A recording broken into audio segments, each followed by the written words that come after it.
There are some things I've cut across, and I am a politician, and I am a representative of the people. And in that respect, allow me my opening remarks to talk about what cuts across all of us as Kenyans, and especially the things we have been talking about, and especially what is there currently happening in Kenya. I have put my voice in it, and I want to reinforce. I know that's not what brought us here, but it is integral. And I want to reinforce that the government is selling Safaricom stake 15%. I want to repeat again and again that the government slept in negotiating a better deal with the buyers of Safaricom stake. And I'm saying that with confidence. And I say so because I have been in the stock market in Kenya for a long time myself, because I also invest in the stock market. The Kenyan market has been bearish. Bearish meaning it has been going down. It has only started going up from last quarter of last year. And you cannot measure the value of Safaricom by how much the share is trading. And there are many examples for that to be evaluated. There is something called a bank premium when you are selling many shares together. You have seen many companies do that. Real people did that in 2020, in 2014. The share was 27 shillings. But by the time they were selling bulk, it was bought by Rare, a company called Rare. The same brothers who had started the company earlier. The share was bought at 85 shillings. Like yesterday it was 27. By the time it was happening, it was selling at 85 shillings. If you look at how the companies in that sector are valued, I just want to say as a Kenyan, the government of Kenya is trying to sell Safaricom for a song.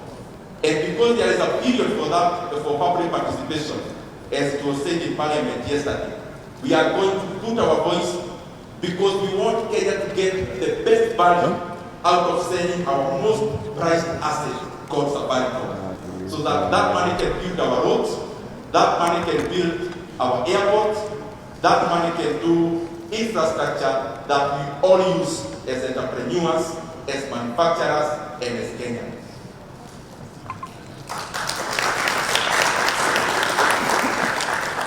And lastly, from where I sit as Nyoro, I don't talk about these things in terms of politics.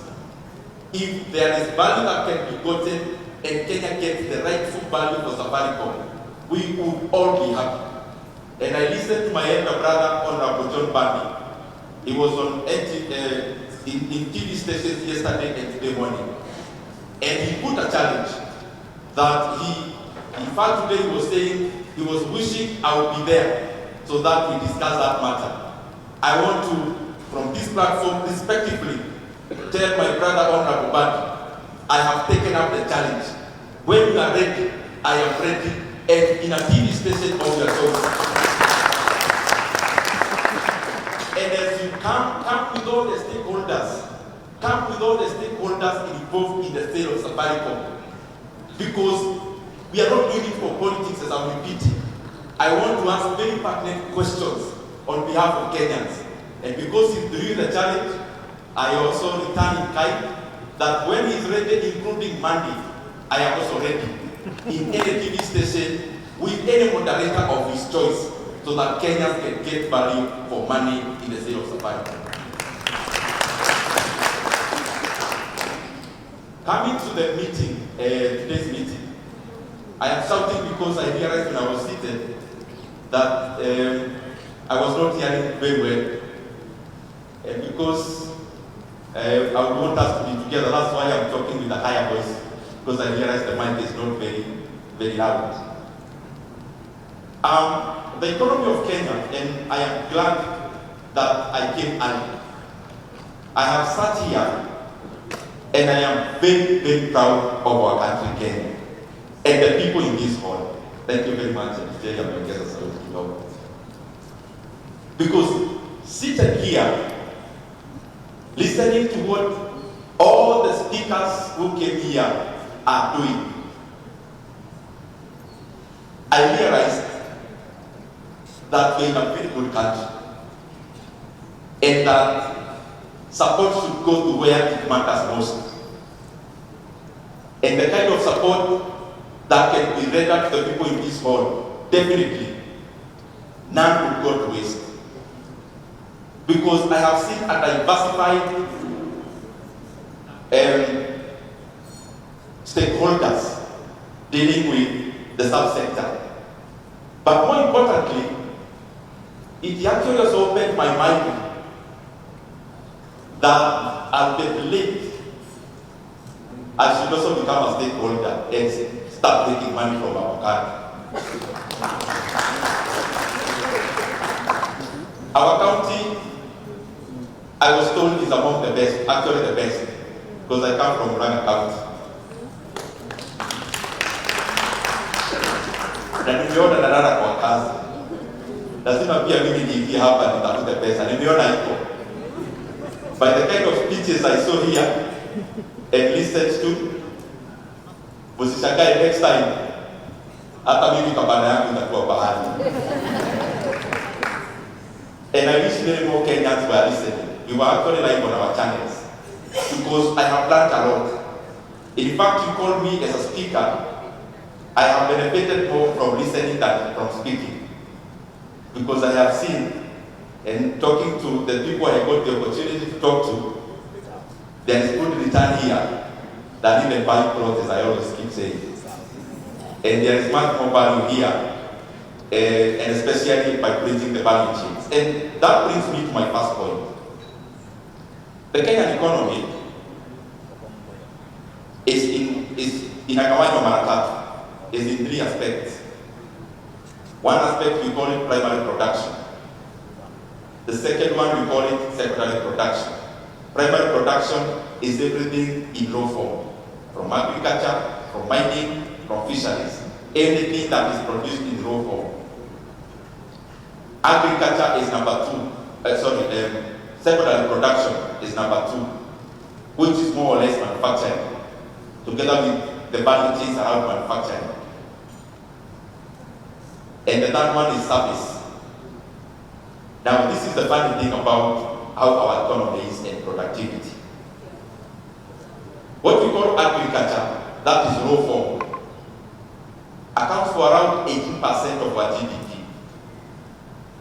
18% of what we produce per year is produced in primary production. That is farming, not just agriculture, farming itself. Because agriculture has a lot of value chain. Farming, minerals, fisheries, forestry. Asilimia 18. Manufacturing accounts for manufacturing together with the associated value chains. Accounts for 17%. But like manufacturing alone, if you remove all the other value chains around it is a double digit. It's around 8%.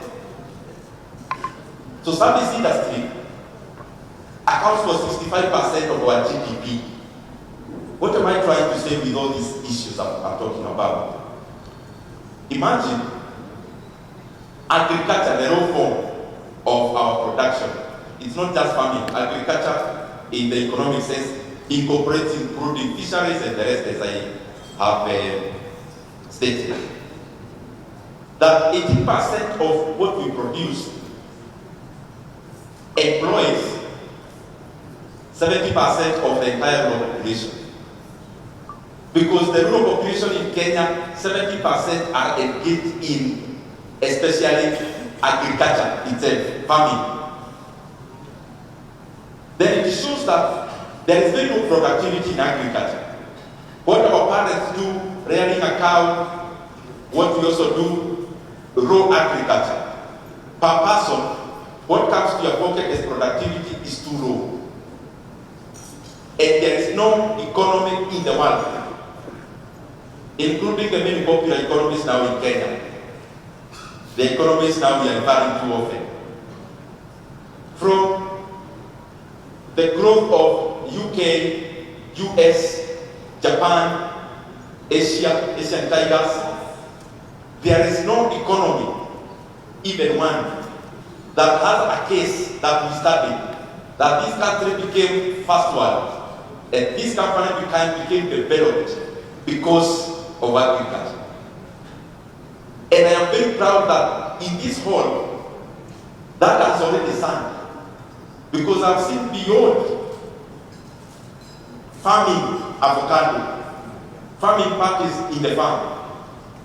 Beyond that, I have seen we are trying to bridge the value chains around it. Even if we are selling a lot of it in raw form, at least there is something we are doing in terms of value adding. But I'm even more proud that beyond exporting the raw avocado, many of us here are actually also making oil.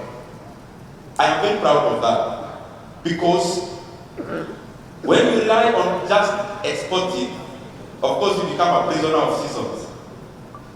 Every economy that relies on pure primary production becomes a prisoner of weather, becomes a prisoner of seasons, and becomes a prisoner of what we call market prices. Market prices always affect commodities. Everything that is produced in raw form, mahindi, avocado, maharagwe, minerals including gold, any other mineral, is always affected by global prices. But when you start value adding, then you start doing some other things like branding, like blending, so that you can still sell the same thing, but you have capacity to actually determine your price.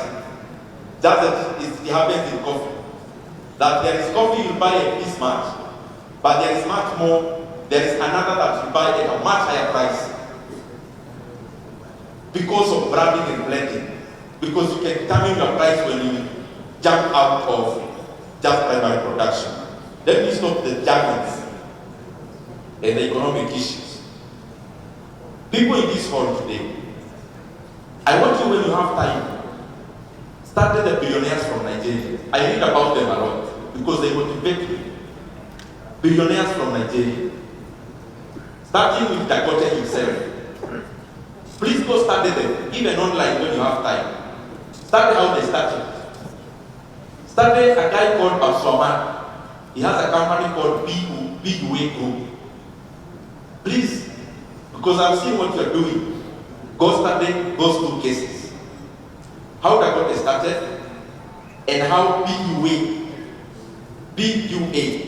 is a group of companies which now they are in many sectors. The reason I'm saying this, these two gentlemen, both of them started from agriculture.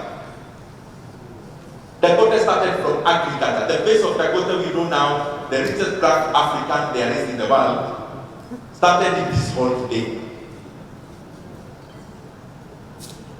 The refinery is building. The base of Govt refineries is agriculture. BUA started from agriculture. Now he's doing a refinery.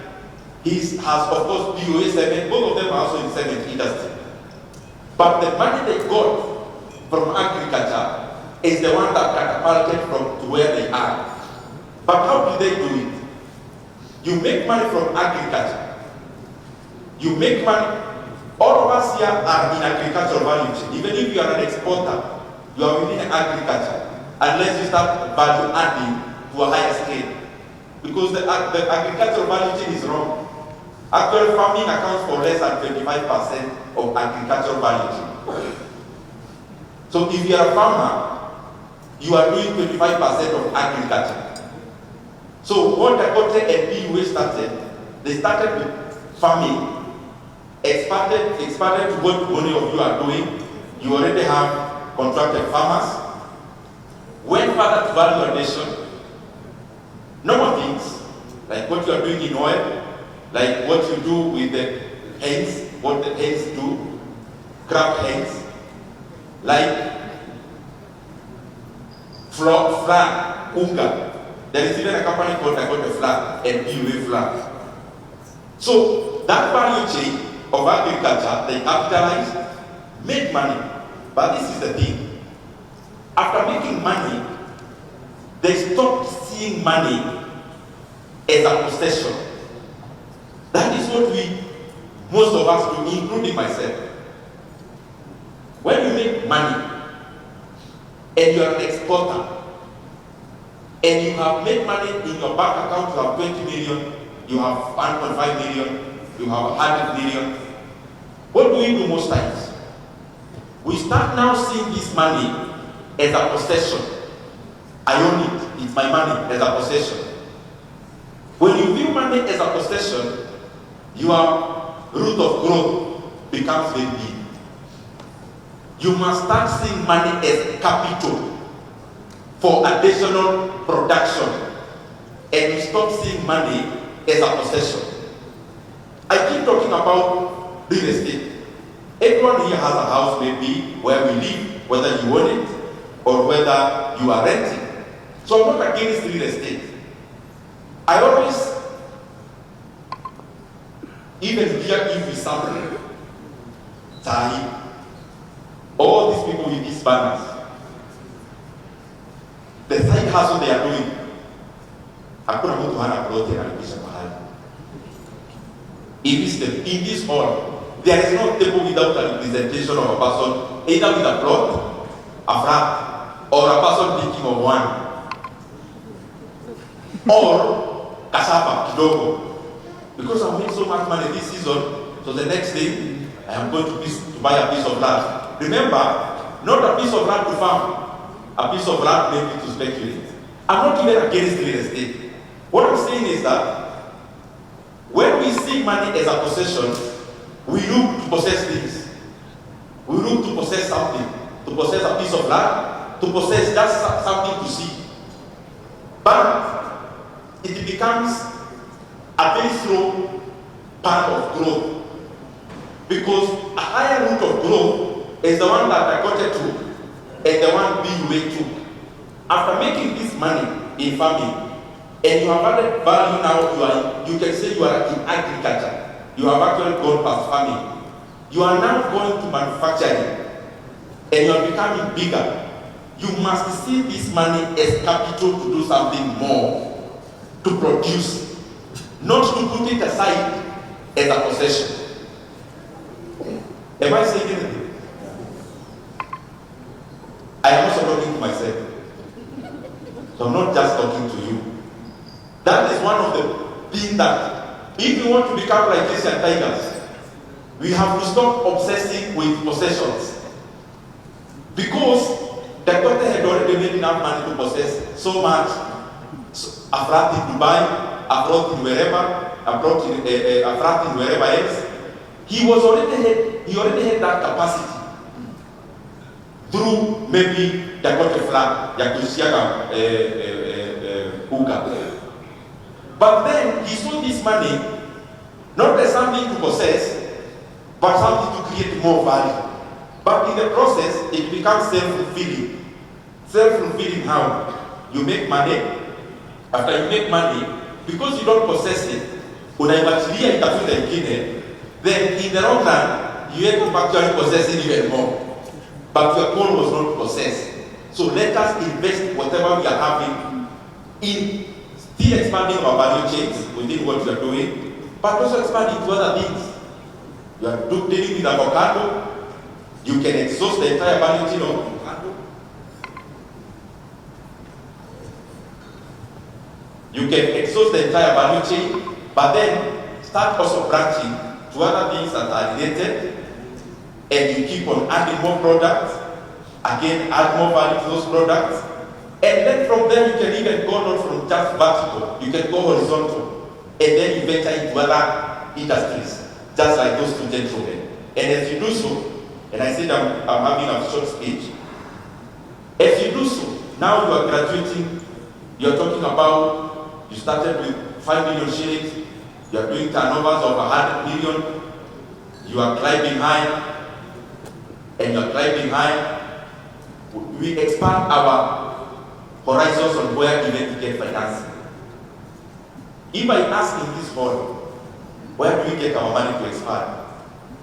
Majority of us is in commercial banks. But if you study the Nigerian model, forget about the Nigerian economy. The fact is that Nigeria has the highest concentration of billionaires in Africa, black ones. So there is something to learn there. Niko wapi? Niko nasema nini? Nione kama nitamaliza tu kuongea saa hii pekee. Who can tell me where I am?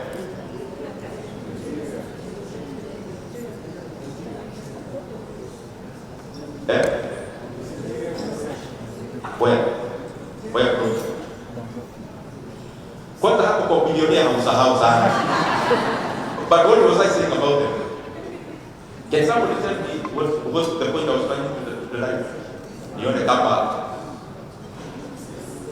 it is too late to give a long speech. No, I had already finished about possessions. Can somebody tell me? Yes. Very good. Please clap for him. It was about financing. If I ask in this hall today where we get our money, majority of us is commercial banks. But do you know at a certain scale, you can get money from regional lenders. The Govt is where he is because of a Brexit bank. PUA is where they are together with the Govt because of African Finance Corporation. Some of them are people I know. They are actually looking for people to fund. It's definitely a lower rate than the market commercial bank rate. Please, let's also look at that kind of thing. So that it's not just commercial banks. There are other people who can give you money even as an entrepreneur with better rates. So that you also leave commercial banks graduating the other people to reach where you are. Ukifika pahali fulani, ulizia offices are flexing back, and I'm not campaigning for them. It's because it is a real model that has worked. AFC and such kind of regional lenders and regional financiers who can catapult you now where commercial banks can. Very lastly, and I've seen my brother from campus is here, and I've always said this, our commercial attaches, forget about commercial attaches, our ambassadors in Kenya, they must start having a scorecard based on how much market they look for the Kenyan products. I mean, a thriving country or a growing country or a growing economy like Kenya, you cannot only grow through well. Diplomacy is fine, but we must start judging them by how much business they give to the people in this hall and the others like you. So that we are left doing what we need to do in terms of producing, but there is somebody else also doing their best to create robust markets, so that we always perpetually are not having a problem with where to take what we have. Very lastly, I always talk about investment, which I can talk about in 2 minutes. After we make money in what we do here actively, where do we take our money first? You must have heard me somewhere talking about it, but because you are not there, let me paraphrase it, because I don't even think you did anything after listening. You know, even me sometimes I read a magazine, let's say Govt magazine, Fortune, and I keep telling myself, I must stop reading for fun, and I must stop listening for fun. You know, at the end of the moment, you watch Bloomberg TV, you watch CNBC, you read Forbes, you read Fortune magazine, but to be X-rated, I keep reminding myself, the reason for gaining knowledge is not for me to be excited. It is for me to improve something about myself. So that's why I'm saying, I know even after listening to that video, not many of us did anything about it other than being happy. Passive investment is not just buying a plot of land. I keep repeating that. And my brothers and sisters in real estate, you are doing a good job for giving us a place to build our homes. But we must reorient our capital. And I keep saying, the stock market in Kenya is grossly undervalued. And that is why maybe I was talking about Safaricom. Take a company like the one, unasemanga maneno mingi, take Kenya Power. I'm not campaigning for them, but reason with me. This company, if you bought it, if all of us in this hall we bought Kenya Power today, equal year to this we would spend 24 billion shillings. 24. The entire value of the company. Last financial year, not last, he made a junior this year. They made 24 billion in net profit. I was talking to Jango, nikamuuliza machini kama hii ya nini, hizo machini tulikuwa tunaonyeshwa, nikinunua, although me I'm actually very sure, nikinunua hii machini, itanirudishia pesa yangu after how long? Nilikuwa namuuliza, akaniambia out 3 years. Nikaona maybe for diversification I can do it. But listen again carefully. This is a company that if we bought it in this one day, you see the way government is selling Safaricom. Tuseme sisi kama avocado association, vile tu mnauza hiyo tuuzieni hii. Na vile mmeuza hiyo na hasara, mkiangalia shares, tutuzie hivyo hivyo. Tutanunua Kenya Power sisi wote, avocado stakeholders will buy Kenya Power for 24 billion shillings. I will get up to them. They made 1 year profit, 1 year net profit of 24 billion.